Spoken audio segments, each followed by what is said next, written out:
जय जय जगन्नाथ। बुद्धिहीन तनु जानिके सुमिरौ पवन कुमार। बल बुद्धि विद्या देहु मोहि हरहु कलेश विकार। गुरु गोविंदंकर श्रीचरणारविंदे निजर काया मन वाक्य को समर्पी दे मु आपनक मानकर श्रवणार्थे नित्यांत एक कल्पित नाट्यकार को परिवेषण करने को जाऊँगी।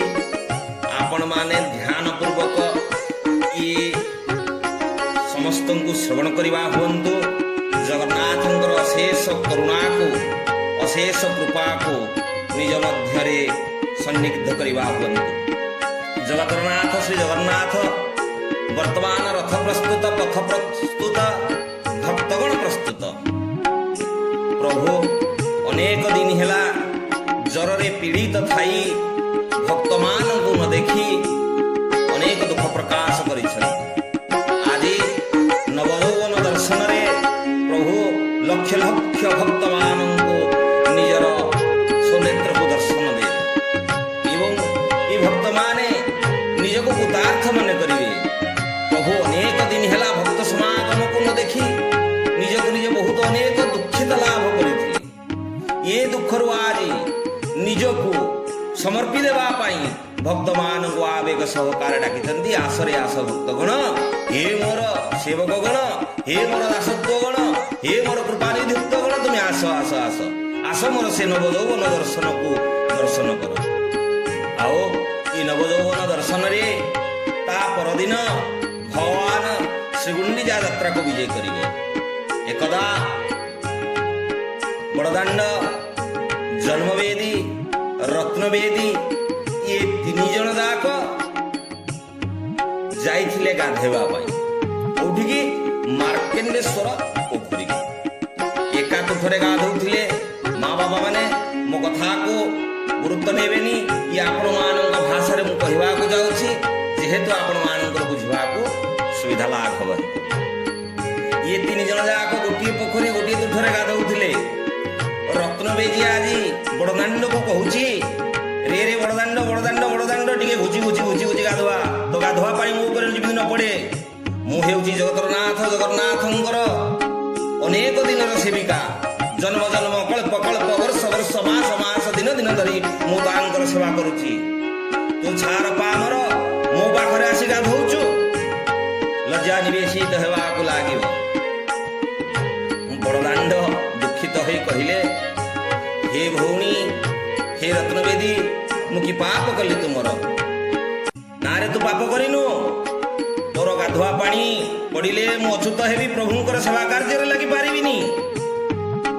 एने ये कथा को श्रवण करू थांती जन्मवेदी। जन्मवेदी कहिले, हे सान भौणी रत्नवेदी, ये की कथा कहूछ तुमी? तुमर भातृ सदृश तुमर भाई बोली ये बड़दाण्ड सारा संसार रे परिचित।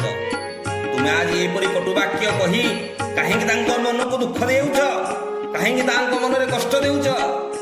ये कथा कौन सहयोग्य? रत्नवेदी कहउछंती, हे नानी जन्मदेवी, तुम्हें जानिना तुम्हें जानिना तुम्हें जानिना।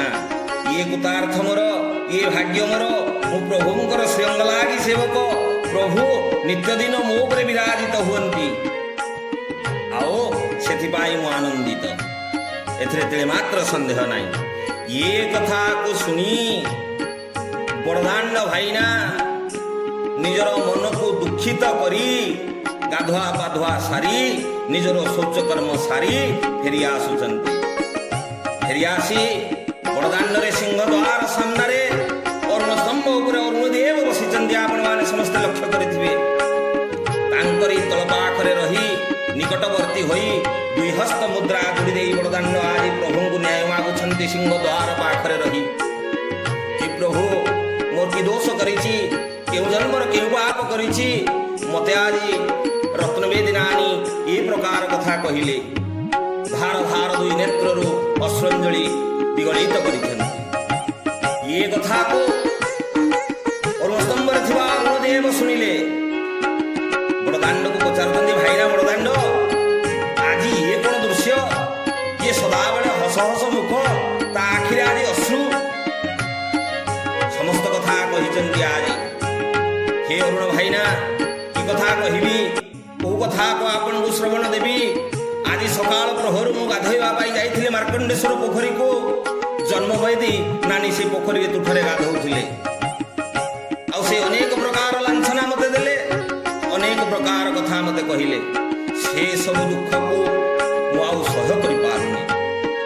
ସମସ୍ତ ବିବରଣୀ ଯେତେବେଳେ ଶୁଣିଦେଲେ, ସମସ୍ତ ବିବରଣୀ ଶୁଣି ସାରିଲା ପରେ ଆଜି ଅରୁଣ ଭାଇନା, ଦେବାଧିଦେବ ଅରୁଣ ଆଜି ନ୍ୟାୟ ଦେଲେ। ହେ ବଡ଼ଦାଣ୍ଡ ଭାଇନା, ତୁମେ ଆଉ ମନରେ ଦୁଃଖ କରନି। ତୁମେ କାହିଁ ସିଂହ ଦ୍ୱାର ଆଗରେ 2 ହସ୍ତ୍ର ମୁଦ୍ରାରେ ଛିଡ଼ା ହେଇଛ? ତୁମେ ଅତି ଶୀଘ୍ର 22 ପାହାଚ ଲଙ୍ଘି ଯାଇ ଗରୁଡ଼ ସ୍ତମ୍ଭ ପଛକରେ ସେଇ ଜଗତରନାଥ, ଶ୍ରୀ ଜଗନ୍ନାଥଙ୍କୁ ଏ କରୁଣାର କଥା କୁହ, ଏ ଅସ୍ମିତାର କଥା କୁହ, ଏ ଦୁଃଖର କଥାକୁ କୁହ। ଆଉ ପ୍ରଭୁ ନିଶ୍ଚିନ୍ତ ତୁମ ଡାକ ଶୁଣିବେ, ନିଶ୍ଚିନ୍ତ ତୁମର ଦୁଃଖ ବୁଝିବେ। ଏ ମୋର ସମ୍ପୂର୍ଣ୍ଣ ନିଜ କାୟା ମନ ବାକ୍ୟରେ ତୁମକୁ ଗୋଟିଏ ବାସ୍ତବିକ ଯାଇଛନ୍ତି ବଡ଼ଦାଣ୍ଡ ଆଜି ଭାଇନାଙ୍କ, ଅରୁଣ ଭାଇନାଙ୍କ କଥା ମାନି 22 ପାହାଚ ଚଢ଼ି ଚଢ଼ି ଯାଇଛନ୍ତି। ଗରୁଡ଼ ସ୍ତମ୍ଭ ପଛକରେ 2 ହସ୍ତ ମୁଦ୍ରାରେ ଠିଆ ହୋଇ ପ୍ରଭୁ ଜଗତରନାଥ ଜଗନ୍ନାଥଙ୍କୁ ନ୍ୟାୟ ମାଗିଛନ୍ତି। ହେ ପ୍ରଭୁ, ହେ କରୁଣାକର, ହେ ଦୀନବନ୍ଧୁ, ହେ କୃପାମୟ, କି ପାପ କରିଛି ପ୍ରଭୁ, କି ପାପ କରିଛି? କୋଉ ଜନ୍ମର ଦୁଃଖ କଷ୍ଟରେ ମୁଁ ଆଜି ଏ ଦୁଃଖକୁ ଲାଘବ କରିବା ପାଇଁ ମୁଁ ଆପଣଙ୍କ ନିକଟକୁ ଆସିଛି।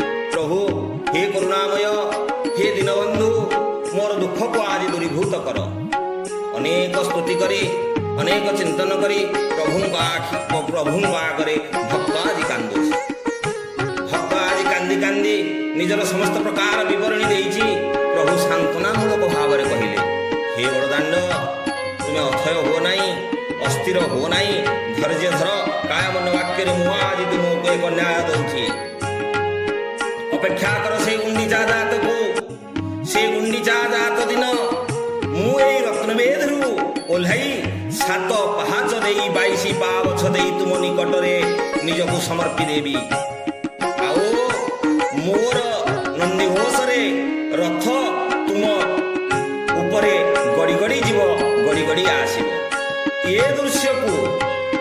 ଦୃଶ୍ୟକୁ ଦେଖିବା ପାଇଁ ଅନେକ ଭକ୍ତ, ଲକ୍ଷ ଲକ୍ଷ ଭକ୍ତ ମୋର ତୁମ ହୃଦୟରେ ସ୍ଥାପନ ହେବେ।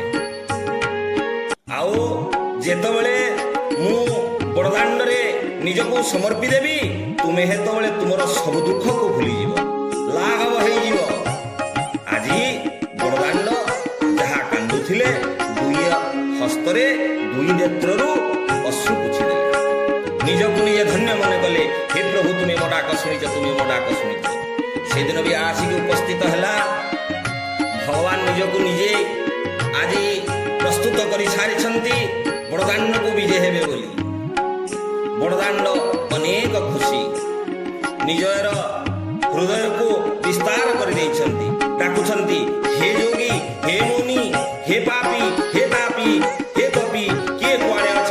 ସବୁ ମାଡ଼ି ଆସ, ମାଡ଼ି ଆସ, ମାଡ଼ି ଆସ, ଚାଲି ଆସ, ଚାଲି ଆସ, ଚାଲି ଆସ। ଆଜି ଜଗତରନାଥ ଜଗନ୍ନାଥଙ୍କର ନନ୍ଦିଘୋଷ ମୋ ଗର୍ଭରେ ସମସ୍ତେ ଲୀନ ହେଇଯାଅ। ମୁଁ ସମସ୍ତଙ୍କୁ ସ୍ଥାନ ଦେବି। ମୁଁ ପାପୀକୁ ଦେବି, ମୁଁ ତପୀକୁ ଦେବି, ମୁଁ ତାପୀକୁ ଦେବି, ମୁଁ ଋଷିକୁ ଦେବି, ମୁଁ ଯୋଗୀକୁ ଦେବି, ମୁଁ ଯୋଗୀ ଯୋଗାନ୍ତର କଳ୍ପ କଳ୍ପ ତାରା ଯେତେ ମା ଭଉଣୀ, ଛୋଟ କୁନି ପିଲା ଆଦି ସମସ୍ତଙ୍କୁ ଦେବି। ସମସ୍ତଙ୍କ ପାଇଁ ମୋ ପାଖରେ ସ୍ଥାନ ଅଛି, କେହି ବଞ୍ଚିତ ହେବେନି। ସବୁ ଚାଲି ଆସ, ଚାଲି ଆସ, ଚାଲି ଆସ। ଏ କଥା ମନେ ମନେ ବିବେଚନା କରି ବଡ଼ଦାଣ୍ଡ ହସ ଖୁସିରେ କାଳତିପାତ କରୁଛନ୍ତି। ସେଦିନ ସନ୍ଧ୍ୟା ସମୟର ନିଜ ଶରୀରକୁ, ନିଜର କାୟମନ ବାକ୍ୟକୁ ପବିତ୍ରାର୍ଥେ ଜନ୍ମବେଦୀ ସେହି ବାଟ ଦେଇ ସନ୍ଧ୍ୟା ସମୟରେ ଶୌଚାଦି କର୍ମ ସାରିବା ପାଇଁ ମାର୍କଣ୍ଡେଶ୍ୱର ପୋଖରୀକି ଯାଉଛନ୍ତି। ଯିବା ସମୟରେ ବଡ଼ଦାଣ୍ଡଙ୍କ ସହିତ ମିଳନ ହେଇଗଲା। ବଡ଼ଦାଣ୍ଡଙ୍କ ସହିତ ଯେତେବେଳେ ମିଳନ ହେଇଗଲା, ସେ ପୂର୍ବ କଥା, ସକାଳର କଥା ମନେ ପକେଇ ଆଜି ଜନ୍ମବେଦୀ କହୁଛନ୍ତି, ହେ ବଡ଼ଦାଣ୍ଡ, ତୁମେ ସକାଳେ ଦୁଃଖ କରୁଥିଲ, ବର୍ତ୍ତମାନ କ'ଣ ହସ ହସ ମୁଖ? ନା ନା ବଡ଼ଦାଣ୍ଡ, ଜଗନ୍ନାଥଙ୍କ ପାଖକୁ ଯାଇଥିଲି ଆଉ ଜଗନ୍ନାଥଙ୍କୁ ମାଗିଥିଲି, ହେ ପ୍ରଭୁ ୟାର ନ୍ୟାୟ ଦିଅନ୍ତୁ, ନ୍ୟାୟ ଦିଅନ୍ତୁ। ୟାର ନ୍ୟାୟ ଦେବା ପାଇଁ ଭଗବାନ ଜଗତର ନାଥ ଶ୍ରୀ ଜଗନ୍ନାଥ ନନ୍ଦିଘୋଷ ଜାତ ପାଇଁ ଆସିବେ। ଏଇ ବଡ଼ଦାଣ୍ଡରେ ମୋହରି ଉପରେ ତାଙ୍କର ରଥ ଚକାକୁ ଗୋଡ଼େଇବେ, ନିଜେ ବି ଚାଲି ଚାଲି ଯିବେ, ଅଗଣିତ ଭକ୍ତମାନେ ବି ଆସିବେ। ଏ ନ୍ୟାୟ କଥାବାକ୍ୟ ମୋତେ ଦେଇଛନ୍ତି। ଏ କଥା ଯେତେବେଳେ ଜନ୍ମବେଦୀ ତାଙ୍କ କାନ ଗୋରରେ ଶୁଣି ଦେଇଛନ୍ତି, ଶ୍ରବଣ ରନ୍ଧ୍ରରେ ଯେତେବେଳେ ପ୍ରବେଶ କରିଛନ୍ତି, ନିଜକୁ ନିଜେ ଆଉ ସମ୍ଭାଳି ପାରିଲେ ନାହିଁ। 22 ପାହାଚ ଦେଇ 7 ପାହାଚ ଅତିକ୍ରାନ୍ତ କରି ଗରୁଡ଼ ସ୍ତମ୍ଭ ନିକଟରେ ହାଜର। କହିଲେ, ହଇଏ ଜଗନ୍ନାଥ, କୁନି ପିଲାଟିଏ ହେଇଥିଲୁ, ଜନ୍ମ ତତେ ଦେଇଥିଲି, ତୁ ଜନ୍ମବେଦୀକି ଭୁଲିଗଲୁ। କୁନି କୁନି ପାଦରେ ତୁ ଯେତେବେଳେ ଚାଲୁଥିଲୁ, କାଳେ ଝୁଣ୍ଟି ପଡ଼ିବୁ ବୋଲି ମୋର କଠିନ ଶରୀରକୁ କୋମଳ କରିଦେଉଥିଲି। ମୁଁ ଜାଣିଥିଲି ତୁ ହେଉଛୁ ନନ୍ଦରାଜର ପୁଅ, କ୍ଷୀର ସବଣି ଦହି ଲହୁଣୀ ଖାଇ ତୋର କୋମଳ ଶରୀର କଷ୍ଟ ନ ହେବା ପାଇଁ ମୁଁ କେତେ ନା କେତେ ଯନ୍ତ୍ରଣା ଶୁଣିଛି। ଆଉ ଯେତେବେଳେ ତୁ ବିଶାପ କରି ଦେଉଥିଲୁ ମୋ ଉପରେ, ମୁଁ ଭାବୁଥିଲି ସେ ମକରନ୍ଦ ମୋ ପାଇଁ ସଦୃଶ ହେଉଥିଲା। ଭୁଲିଗଲୁ ରେ ମତେ, ଭୁଲିଗଲୁ ରେ ମତେ, ଭୁଲିଗଲୁ ରେ ମତେ। ମନେ ପଡ଼େ ନାହିଁ ତୋର ସେଦିନର କଥା, ମନେ ପଡ଼େ ନାହିଁ ତୋର ବଂଶୀବାଦନ କରୁଥିଲୁ, ଅନେକ ଅନେକ ଗୋପୀ ଚାଲି ଆସୁଥିଲେ, ଆଉ ସେ ବଂଶୀବାଦନାରେ କେତେ ଯେ ଗୋରୁ ବତ୍ସାମାନେ ନିଜର ସଂଜ୍ଞାହୀନ ହେଉଥିଲେ। ଯଶୋବତୀ ମା ତତେ ବାଡ଼ଉଥିଲା ଗୋଡ଼େଇ ଗୋଡ଼େଇ। ଆରେ ମୁଁ ସେଇ ଜନ୍ମବେଦୀ ଦେଖୁଥିଲି, ସହ୍ୟ କରିପାରିଲିନି, ସହ୍ୟ କରିପାରିଲିନି, ସହ୍ୟ କରିପାରିଲିନି। ଆଉ ଯଶୋବତୀ ମା ତାକୁ ସେଦିନ ଅନେକ ପ୍ରକାର ଗାଳି ଦେଇଥିଲି। ତୁ ସେଇ ମାଆକୁ ଭୁଲିଗଲୁ ରେ, ଭୁଲିଗଲୁ ରେ। ଭକ୍ତ ଭକ୍ତ ହସି ହସି କହୁଛି, ଭଗବାନ ଅଶ୍ରୁଅଞ୍ଜଳି ଢାଳୁଛନ୍ତି, ବିପରୀତ ବିମୁଖଗାମୀ ଦେଖନ୍ତୁ। ବଡ଼ଦାଣ୍ଡ ଆସିଥିଲେ କାନ୍ଦୁଥିଲେ, ଜଗନ୍ନାଥ ହସି ହସି କହୁଥିଲେ। ଏକଡ଼େ ଜନ୍ମବେଦୀ ଆସିଛନ୍ତି, ହସି ହସି କହୁଛନ୍ତି, ପ୍ରଭୁଙ୍କ ଆଖିରେ ଲୁହ। ଇଏ ହେଉଛି ପ୍ରଭୁଙ୍କର ପ୍ରଭୁତ୍ୱ। ଆଜି ଅନେକ ଅଶ୍ରୁ ଦୁଇ ଚକା ଚକା ଦୁଇ ନୟନରୁ ବିଗଳିତ କରିଦେଇ ପ୍ରଭୁ କହୁଛନ୍ତି, ହେ ମା, ହେ ଜନ୍ମବେଦୀ, ତୁମେ ଦୁଃଖିତ ହୁଅନି, ତୁମେ ଦୁଃଖିତ ହୁଅନି, ଦୁଃଖିତ ହୁଅନି। ନବଦିନ ନନ୍ଦିଘୋଷ ଯାତ୍ରା କରିବାକୁ ଯିବି, ତୁମ ପାଖରେ ଯାଇ ମୁଁ ଆଶ୍ରୟ ନେବି। ସେଇ ଜନ୍ମବେଦୀକୁ ମୁଁ ପୁନରାବୃତ୍ତି କରିବି, ସେଇ ଦ୍ୱାପର ଲୀଳାକୁ ପୁଣି ମୁଁ ଉଜାଗର କରିବି କଳିଯୁଗରେ। ମୋର ଅନେକ ଭକ୍ତମାନେ ଏହାକୁ ଦେଖିବେ, ଶ୍ରବଣ କରିବେ, ନିଜ ନୟନରେ